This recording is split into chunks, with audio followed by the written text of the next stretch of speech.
आप सबका स्वागत है हमारे यूट्यूब चैनल पे। हम लोग यूपी डीएलएड सेकेंड सेमेस्टर की प्रिपरेशन कर रहे हैं। आप लोग जानते ही हैं कि यहाँ पे सिर्फ सेकेंड सेमेस्टर को ध्यान में रखकर तैयारी कराया जा रहा है। हम लोगों ने राजन सीरीज, पवन सीरीज सभी के बहुविकल्पी प्रश्नों को कर लिया। अब हम लोग क्या कर रहे हैं, हैंड रिटन नोट्स जो हमारा है मैं उसको पढ़ा रही हूँ। मैंने कल इंग्लिश के कुछ इम्पॉर्टेंट क्वेश्चन को कराया था। आज हम लोग वर्तमान भारतीय समाज प्रारंभिक शिक्षा जो है इसके कुछ थ्योरिकल जो पार्ट्स हैं उनको पढ़ेंगे, समझेंगे, क्योंकि थ्योरी ऐसा है कि जब तक आप इसको समझेंगे नहीं तब तक आप लिख नहीं पाएंगे। अभी आप छोटे बच्चे तो हैं नहीं कि उसको आपने याद कर लिया और क्या किया, लिख दिया है। इसलिए आपको कॉन्सेप्ट ज़रूर समझना चाहिए। अगर आपने कॉन्सेप्ट को समझ लिया अच्छे से तो आप बहुत ही अच्छे से चीज़ों को समझ के अपनी भाषा में उसको लिख सकते हैं। आप सभी जानते होंगे कि जो ये वर्तमान भारतीय समाज और प्रारंभिक शिक्षा है ये 50 मार्क्स का होता है। कितने मार्क्स का होता है? 50 मार्क्स का होता है। इसमें 15 नंबर का तो ऑब्जेक्टिव होता है, आप सभी जानते होंगे। नहीं जानते होंगे तो एक बार ध्यान से सुनिएगा। ये 15 नंबर के ऑब्जेक्टिव, 15 नंबर के वेरी शॉर्ट, 20 नंबर का आप लोगों का क्या आता है, लॉन्ग। टोटल आपके 50 नंबर का पेपर होता है, जिसमें 25 नंबर लाना कंपलसरी होता है। अगर आप 25 नंबर नहीं लेके आएंगे तो आपके बैक लग जाएंगे। या थ्योरिकल सब्जेक्ट है तो बहुत से बच्चे ऐसे होते हैं जो नहीं पढ़ते हैं, सोचते हैं कि 2 दिन में मैं पढ़ लूँगी, बट ऐसा नहीं है। 2 दिन में आप इसको नहीं पढ़ सकते हैं क्योंकि इसकी थ्योरी बहुत ज़्यादा है, थोड़ा लार्ज सिलेबस है। इसको अभी से मैं बहुत लॉन्ग वीडियो तो नहीं बनाऊंगी कि बहुत बड़ी वीडियो बनाऊंगी, बट हाँ मैं 10 मिनट 15 मिनट रोज़ जो इसके सिलेबस जो दिया हुआ है उसी के अकॉर्डिंग लेसन फर्स्ट से स्टार्ट करते हुए मैं आपके सारे चैप्टर को कंप्लीट कराऊँगी। और अगर आप हमारे चैनल पर नए हैं तो चैनल को सब्सक्राइब ज़रूर करें और हमारे वीडियो को लाइक करिए, शेयर करिए। अगर आप वीडियो को लाइक शेयर करेंगे इससे उन सभी बच्चों के पास ये वीडियो पहुंचेगा जो यूपी डीएलएड कर रहे हैं। जो हम लोग का जो टॉपिक है आज है, पहले मैं आपको बता दूं कि हम लोग का जो सब्जेक्ट है क्या है, वर्तमान भारतीय समाज और प्रारंभिक शिक्षा। इसमें हम लोग पढ़ेंगे शिक्षा की संकल्पना, कॉन्सेप्ट ऑफ एजुकेशन, शिक्षा क्यों महत्वपूर्ण है, हम लोगों के लाइफ में शिक्षा क्यों आवश्यक है, इनके बारे में बात करेंगे। अगर हम इसके बारे में बात करें तो शिक्षा मनुष्य की विकास की पूर्णता की अभिव्यक्ति है। शिक्षा स्वयं को पहचानने और अपनी शक्तियों को पहचानने की क्षमता का विकास करती है। मैं बहुत ही इसको इजी लैंग्वेज में लिखी हूँ कि शिक्षा क्यों आवश्यक है, शिक्षा क्या है हमारे लिए, कॉन्सेप्ट ऑफ एजुकेशन हमारे लिए क्यों आवश्यक है। अगर हम लोग बात करें तो शिक्षा के द्वारा ही मनुष्य की पूर्णता का विकास होता है, वह अपनी अभिव्यक्ति कर पाता है। उसके अंदर जो वो शक्तियाँ हैं वह किसके द्वारा पहचान पाता है, शिक्षा के ही माध्यम से तो वह अपनी शक्तियों को पहचान सकता है। क्या करता है, शिक्षा स्वयं को पहचानने में और अपनी शक्तियों को पहचानने की क्षमता का क्या करता है, विकास करता है। शिक्षा के द्वारा हम अपनी क्या करते हैं, स्ट्रेंथ को पहचान सकते हैं। शिक्षा हमारी क्या है, ताकत है। शिक्षा, आइए अब हम लोग जानते हैं कि शिक्षा का अर्थ क्या है। शिक्षा का अर्थ प्राचीन और अर्वाचीन के माध्यम से। तो अगर प्राचीन समय में शिक्षा की बात करें तो प्राचीन समय में शिक्षा को विद्या कहा जाता था। क्या कहा जाता था, विद्या कहा जाता था। प्राचीन समय में क्या कहा जाता था, शिक्षा को विद्या कहा जाता। विद्या शब्द की उत्पत्ति विद धातु के आप प्रत्यय लगने से हुई, जिसका अर्थ है जानना। क्या अर्थ है, जानना। प्राचीन समय में जो क्या था कि शिक्षा को विद्या कहा जाता था। प्राचीन समय में शिक्षा को क्या कहा जाता था, ये आपके ऑब्जेक्टिव में भी पूछ सकता है। 1 लाइनर क्वेश्चन में, मतलब जो वेरी शॉर्ट क्वेश्चन आता है आपका 1 नंबर का, उसमें भी पूछ सकता है कि शिक्षा का अर्थ क्या है प्राचीन समय में। तो प्राचीन समय में शिक्षा को क्या कहा जाता था, विद्या कहा जाता था। विद्या शब्द की उत्पत्ति कैसे हुई, विद धातु से हुई। उसमें क्या लगा था, आप प्रत्यय लगने से हुई, जिसका अर्थ है, क्या अर्थ है, जानना। शिक्षा का अर्थ क्या है, शिक्षा की अगर हम लोग अर्थ की बात करें तो शिक्षा का अर्थ क्या है, जानना। क्या है, जानना। शिक्षा शब्द संस्कृत भाषा के, अगर हम लोग अब बात करें, अभी तक मैंने किसके बारे में बात की थी कि प्राचीन समय में शिक्षा को विद्या कहा जाता था। ध्यान से सुनिए हमारी बातों को। ये प्राचीन समय में शिक्षा को क्या कहा जाता था? विद्या कहा जाता था। विद्या शब्द की उत्पत्ति कैसे हुई? तो विद धातु से हुई। उसमें क्या लगा था? उसमें आ प्रत्यय लगा। आ प्रत्यय लगने से क्या हुआ? शिक्षा हुआ। इसका अर्थ क्या हुआ था? इसका अर्थ था जानना। क्या अर्थ था? जानना। शिक्षा शब्द, नेक्स्ट क्या है कि शिक्षा शब्द संस्कृत भाषा के शिक्षा धातु से, संस्कृत भाषा में शिक्षा धातु में आ प्रत्यय लगा था। क्या लगा था? आ प्रत्यय लगा था। प्राचीन समय में शिक्षा को क्या कहा जाता था? विद्या कहा जाता था। क्या कहा जाता था? विद्या कहा जाता था। विद्या शब्द की उत्पत्ति कैसे हुई? तो विद धातु में क्या लगने से? आ प्रत्यय लगने से हुई थी, जिसका अर्थ क्या था? जानना था। शिक्षा शब्द संस्कृत भाषा में अगर हम लोग बात करें तो संस्कृत भाषा के लिए शिक्षा धातु में, संस्कृत भाषा के लिए शिक्षा धातु में बड़ा आ प्रत्यय लगने से बना, जिसका तात्पर्य है सीखना और सिखाना। विद्या कहा जाता था प्राचीन समय में, उसका अर्थ था जानना। क्या अर्थ था? जानना। और संस्कृत भाषा के अनुसार क्या था? सीखना और सिखाना। शिक्षा का अर्थ क्या था? सीखना और सिखाना। संकुचित दृष्टि में पूछता है कि शिक्षा संकुचित दृष्टिकोण में क्या अर्थ है? शिक्षा का संकुचित दृष्टिकोण से शिक्षा का क्या अर्थ है? यह आपका लॉन्ग में पूछता है। तो अगर हम लोग बात करें संकुचित दृष्टिकोण से, तो संकुचित दृष्टिकोण में स्कूली शिक्षा को ही, किसको? स्कूली शिक्षा को ही शिक्षा कहते थे।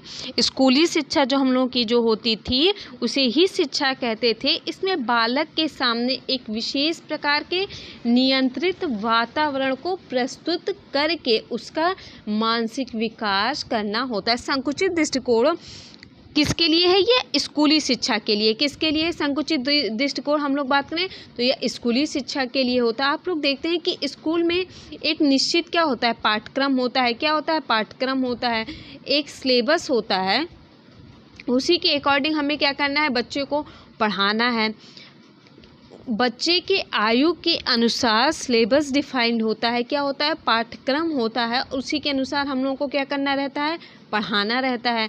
तो शिक्षा में जो संकुचित दृष्टिकोण से क्या होता है कि स्कूली शिक्षा को ही शिक्षा कहते हैं। संकुचित दृष्टिकोण अगर आ जाए तो आप अपने माइंड में बस इतना याद रखिएगा कि स्कूल में जो प्राप्त होती है शिक्षा वही हमारी क्या है? संकुचित शिक्षा। अगर आप इस चीज़ों को समझेंगे, याद नहीं रखेंगे, चीज़ों को अगर आपने समझ लिया तो आप बहुत ही आसानी से अपनी लैंग्वेज में इसको क्या करेंगे? लिख सकते हैं। अगर आपने इसको अपनी भाषा में लिखा, अच्छे से लिखा, तो इससे आपको ज़्यादा नंबर मिलेंगे। तो संकुचित दृष्टिकोण से हमें क्या याद रखना है? संकुचित दृष्टिकोण में शिक्षा कहाँ मिलती थी? स्कूल में मिलती थी। स्कूली शिक्षा को हम लोग क्या कहते थे? संकुचित शिक्षा।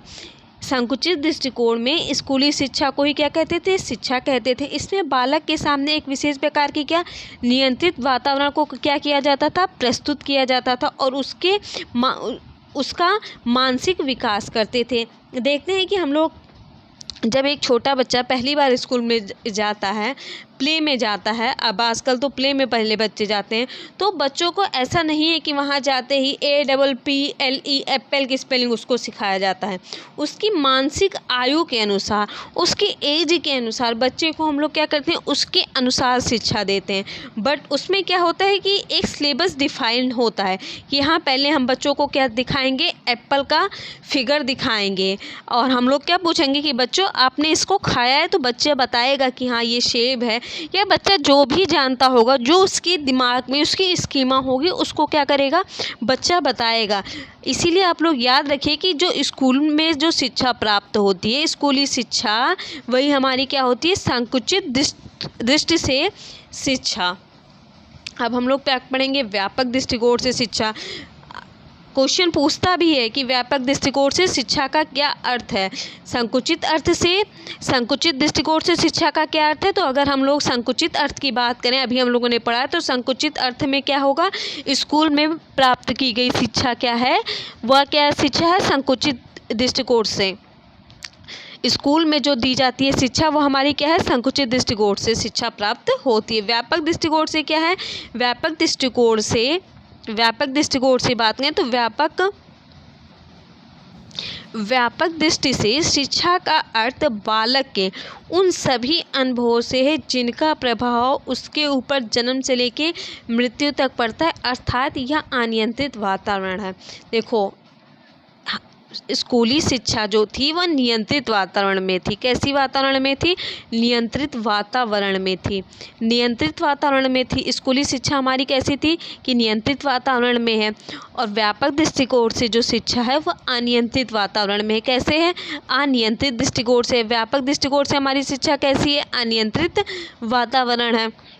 इसमें क्या होता है कि बालक जन्म लेने से पहले माँ के अपने गर्भ से ही उसके अनुभवों से वो सीखना स्टार्ट कर देता है, और जब तक वह मरता नहीं है, बालक के जन्म से लेके कब्र तक जो कुछ भी सीखता है वो क्या है, शिक्षा है। जन्म से कब्र तक चलने वाली शिक्षा को हम लोग क्या कहते हैं, व्यापक दृष्टि से शिक्षा। इसमें कुछ भी फिक्स नहीं होता है, बालक कहीं से कुछ भी सीख लेता है, प्राप्त कर लेता है। अब संकुचित अर्थ से हम लोगों ने पढ़ लिया शिक्षा, व्यापक दृष्टि से पढ़ लिया। अब हम लोग पढ़ेंगे कि शिक्षा का अर्थ क्या है।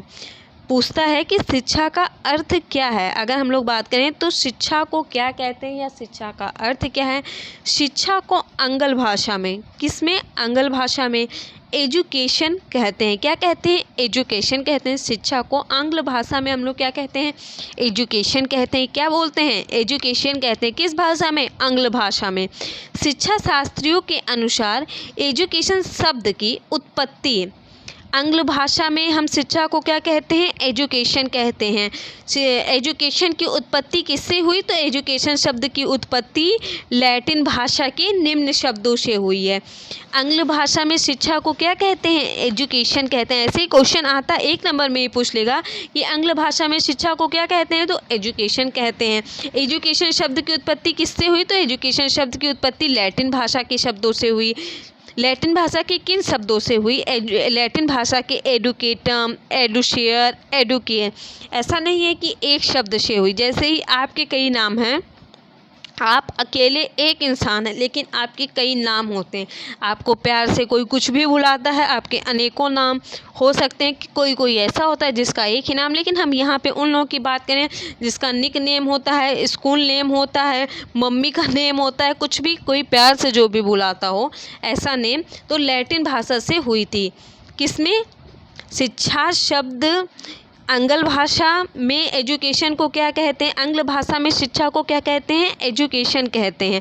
आंग्ल भाषा में शिक्षा को हम लोग क्या कहते हैं, एजुकेशन कहते हैं। एजुकेशन शब्द की उत्पत्ति किससे हुई, तो लैटिन भाषा से हुई। किससे हुई, लैटिन भाषा से हुई है। लैटिन भाषा को हम किस नाम से जानते हैं, तो एडुकेटम, एडुशियर, एडुकेयर। शिक्षा शब्द की उत्पत्ति लैटिन भाषा के निम्न शब्दों से हुई, जिसका अर्थ है एडुकेटम। एडुकेटम में अर्थ है कि शिक्षित करना। क्या करना है, ट्रेन करना है। एडुकेटम के माध्यम से क्या करना है, ट्रेन किया जाता है। एडुशियर में क्या किया जाता है, विकसित किया जाता है। शिक्षित करना, विकसित करना, एडुकेयर आगे बढ़ना, बाहर निकालना, ये तीनों शब्द के एक ही अर्थ हैं। क्या करना है, हमें किसी बच्चे को अगर शिक्षित करना है तो हम उसको, किसी बच्चे को आगे बढ़ाना है तो हम उसको शिक्षित करेंगे, उसको क्या करेंगे, उसका विकास करेंगे, उसको आगे बढ़ाएंगे। ये सारे क्या हैं, शिक्षा के अर्थ। शिक्षा का अर्थ पूछा तो आपको लिखना है, शिक्षा को आंग्ल भाषा में एजुकेशन कहते हैं। अगर पूछता है तभी आपको ये लिखना है कि शिक्षा का अर्थ क्या है। शिक्षा को आंग्ल भाषा में एजुकेशन कहते हैं। शिक्षा शास्त्रियों के अनुसार एजुकेशन शब्द की उत्पत्ति लैटिन भाषा के निम्न शब्दों से हुई, जिसका अर्थ है एडुकेटम, एडुशियर, एडुकेयर। थोड़ा डिफरेंट है, बट आप इसको याद रखिएगा। अगर आपने ऐसे इसको ग्राफ बना के लिख लिया, अगर ये 2 नंबर में पूछ रहा है तो आपको बहुत अच्छा नंबर मिलेगा। अगर हम बात करें शिक्षा के उद्देश्य की, किसकी बात करें अगर हम लोग शिक्षा के उद्देश्य की, किसकी, शिक्षा के उद्देश्य की। शिक्षा के 4 उद्देश्य हैं। कितने उद्देश्य हैं? 4। सामान्य उद्देश्य, विशिष्ट उद्देश्य, व्यक्तिक उद्देश्य, सामाजिक उद्देश्य। अगर हम लोग सामान्य उद्देश्य की बात करें तो सामान्य उद्देश्य क्या होता है शिक्षा ग्रहण करने के? व्यक्ति के व्यवहार, जो व्यक्ति का व्यवहार हो वह अच्छा हो सके, व्यक्ति के चरित्र का निर्माण किया जा सके, उसके आचरण, उसके मनोवृत्त, भावनाओं, विचारों, इन सब का विकास हम लोग किसके द्वारा कर सकते हैं? शिक्षा के ही माध्यम से तो कर सकते हैं। व्यक्ति का व्यवहार किसके माध्यम से? शिक्षा के माध्यम से। उसके चरित्र का निर्माण हम लोग कर सकते हैं, उसकी आचरण कैसा है, गंदा है, अच्छा, इन सब मतलब सारा एक व्यक्ति को हम लोग पढ़ाते लिखाते क्यों हैं? व्यक्ति को पढ़ाने लिखाने का मेन उद्देश्य हर किसी का होता है कि इसका आचरण अच्छा हो, इसका चरित्र अच्छा हो, इसका व्यवहार अच्छा हो, इसकी भावनाएं अच्छी हों, इसको ज्ञान हो। इसीलिए शिक्षा का मेन जो उद्देश्य होता है, सामान्य उद्देश्य होता है, यह सभी के लिए होता है, हर एक के लिए होता है। विशिष्ट उद्देश्य की हम लोग बात करें तो इसमें असामान्य उद्देश्य होते हैं। लचीला बना रहे, वह फ्लेक्सिबल हो, ऐसा ना हो कि कठिनाई आने पर वह डर जाए, वह अपने आप को एक सामान्य उसमें रखे, लचीला बनाए, कठिनाई आने पे वह सह जाए, मतलब सरल से सरल कार्यों को भी वह कर सके और जटिल से जटिल कार्यों को वो क्या करे, कर सके, घबराए ना। अपने को इन दोनों के अनुसार अनुकूल रहना चाहिए, परिवर्तनशील होना चाहिए, समय के अनुसार उसको क्या करना चाहिए, परिवर्तित होते रहना चाहिए। व्यक्तिगत उद्देश्य की बात करें तो इस समय आप सभी का व्यक्तिगत उद्देश्य क्या है? टीचर बनना। क्या है आप लोगों का सभी का उद्देश्य? डीएलएड कंप्लीट करके क्या करना है कि तुरंत वैकेंसी आ जाए और हम लोग क्या करें, टीचर बन जाएं। ये आप लोगों का क्या है? व्यक्तिगत उद्देश्य है। ये आपकी आत्मा अनुभूति, ये आपके अंदर की चाह है। क्या है? चाह है कि हमें क्या करना है, सरकारी मास्टर बनना है। ये हर इंसान की क्या है जो इस समय डीएलएड बीटीसी कर रहा है, उन लोगों का क्या है, व्यक्तिगत उद्देश्य है। यह व्यक्तिगत उद्देश्य क्या है? अपनी ज़रूरतों के लिए है, अपने आदर सम्मान के लिए है। नेक्स्ट हमारा क्या है कि सामाजिक उद्देश्य। सामाजिक उद्देश्य में हम क्या करते हैं? अब देखिए, आपका व्यवहार अच्छा है, आपका चरित्र अच्छा है, आपका आचरण अच्छा है, आपकी भावनाएं, अगर ये सब अच्छा है, आप फ्लेक्सिबल हो गए, सरल जटिल चाहे जैसा भी माहौल हो, आप सबके अनुसार अगर आपने ढलना सीख लिया, आप इन सब की चीज़ों को प्राप्त कर लिए, उसके बाद आप गवर्नमेंट टीचर एम्प्लॉय हो गए, मतलब आपकी सारी इच्छाएं जब पूर्ति हो चुकी तो आपका मन क्या हुआ कि चलो अब हम समाज सेवा करते हैं। क्या करते हैं? समाज सेवा करते हैं, समाज के लिए कार्य करते हैं। तो शिक्षा का उद्देश्य पहला क्या है? समान उद्देश्य, इन सभी चीज़ों को प्राप्त करना। विशिष्ट उद्देश्य में इन सब में अनुकूलन बनाए रखना। इन सब में अगर आपने अनुकूलन बनाया, उसके बाद आपका जो व्यक्तिगत उद्देश्य होगा, उस उद्देश्य की प्राप्ति के बाद अगर आपने सारे उद्देश्य प्राप्त कर लिए, जो आपको चाहिए था वो आपने प्राप्त कर लिया। अगर आपको ऐसा लगा कि हाँ मुझे गवर्नमेंट एम्प्लॉय बनना था, मैंने गवर्नमेंट एम्प्लॉय बन लिया, मुझे ये करना था, मेरी जो सारी इच्छाएं हैं वो मुझे प्राप्त हो गई, चलिए अब हम लोग क्या करते हैं, समाज के लिए कार्य करते हैं। तो ये क्या हो गया? शिक्षा के उद्देश्य हो गया। आज हम लोगों ने क्या पढ़ा कि शिक्षा की संकल्पना क्या है, शिक्षा का अर्थ क्या है, शिक्षा का अर्थ क्या है, शिक्षा को आंग्ल भाषा में क्या कहते हैं, आंग्ल भाषा में शिक्षा के क्या उद्देश्य हैं, ये पढ़ा हम लोगों ने। और क्या पढ़ा? शिक्षा का उद्देश्य क्या है। कल हम लोग पढ़ेंगे शिक्षा के प्रकार क्या हैं। अगर आप हमारे चैनल पे नए हैं तो चैनल को लाइक शेयर सब्सक्राइब ज़रूर करिए। ये मैंने नया कॉन्सेप्ट स्टार्ट किया है। मैं आप लोगों को पहले कुछ टॉपिक को समझाऊंगी, टॉपिक को समझाने के बाद उसके बाद हम लोग क्वेश्चन सॉल्व करेंगे। अगर आप लोगों को क्वेश्चन सॉल्व करना है तो आपको प्लेलिस्ट में पवन सीज के सारे क्वेश्चन मिल जाएंगे, ऑब्जेक्टिव क्वेश्चन और वेरी शॉर्ट क्वेश्चन। लेकिन अगर आपको ये क्लासेस देखनी है तो प्लीज़ आप इन क्लासेस को देखिए। आप इनको अगर देखेंगे समझेंगे तो गारंटी है कि आपके जो 50 नंबर हैं, 50 में से 50 नंबर आएंगे, वो भी बहुत ही अच्छे से आएंगे। क्योंकि आपने चीज़ों को समझा है, समझेंगे तो आप अच्छा ही करके आएंगे। कल हम लोगों ने इंग्लिश का किया था, आज हम लोगों ने वर्तमान भारतीय समाज का किया। ऐसे ही मैं कल दूसरा टॉपिक लाऊंगी।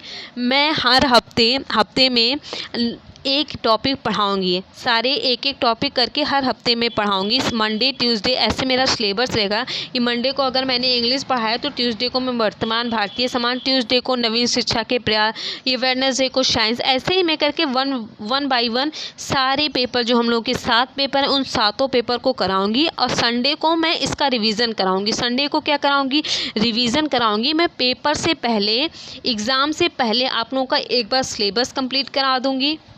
बहुत डीप नहीं, जो एग्ज़ाम के लिए हमारे इम्पॉर्टेंट क्वेश्चन है, इम्पॉर्टेंट सिलेबस है, इम्पॉर्टेंट थ्योरी है, मैं बस उन्हीं चीज़ों को पढ़ाऊँगी। अगर आप ये सारे जो मैं क्लासेस अभी स्टार्ट की हूँ इनको अगर आप ध्यान से सुनेंगे और जो मैं हर संडे को मैराथन क्लास लूँगी, अगर आपने उनको देखा, गारंटी लेती हूँ कि आपका कोई भी सब्जेक्ट हो, पेपर 7 जो हम लोग के हैं इसमें सेकेंड सेमेस्टर में 7 पेपर होने वाले हैं, अगर आपने ध्यान से पढ़ा इन चीज़ों को तो आपका मैं गारंटी लेती हूँ कि बैक नहीं लगेगा।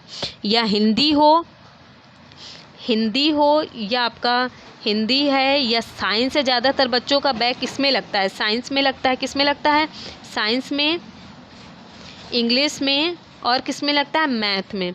मैं गारंटी लेती हूँ इन तीनों सब्जेक्ट की कि मैं आपका बैक नहीं लगने दूँगी। और अगर आप हमारे चैनल पे नए हैं तो लाइक शेयर सब्सक्राइब ज़रूर करिए और ज़्यादा से ज़्यादा इसको देखिए। आप जितना ज़्यादा इसको सुनेंगे, चीज़ों को समझेंगे, आप बहुत ही अच्छे मार्क्स से इसको पास करेंगे। आप वीडियो को, ऐसा नहीं है कि आप किसी की भी थ्योरी आप क्या करते हैं कि पवन सिंह ले लिया, राजन सिंह ले लिया, उसको रट्टा मार लिया, आप भूल गए उसका। लेकिन अगर आप चीज़ों या ये जो हमारे कॉन्सेप्ट हैं इनको अगर आपने अच्छे से समझ लिया तो आप उसको अपनी लैंग्वेज में लिखेंगे। अपनी लैंग्वेज में लिखेंगे तो एग्ज़ामिनर सोचेगा कि क्या बच्चा पढ़ के आया है, तो इससे ज़्यादा इफ़ेक्ट पड़ेगा। इसलिए आप ज़्यादा से ज़्यादा इसको देखिए और शेयर करिए। धन्यवाद।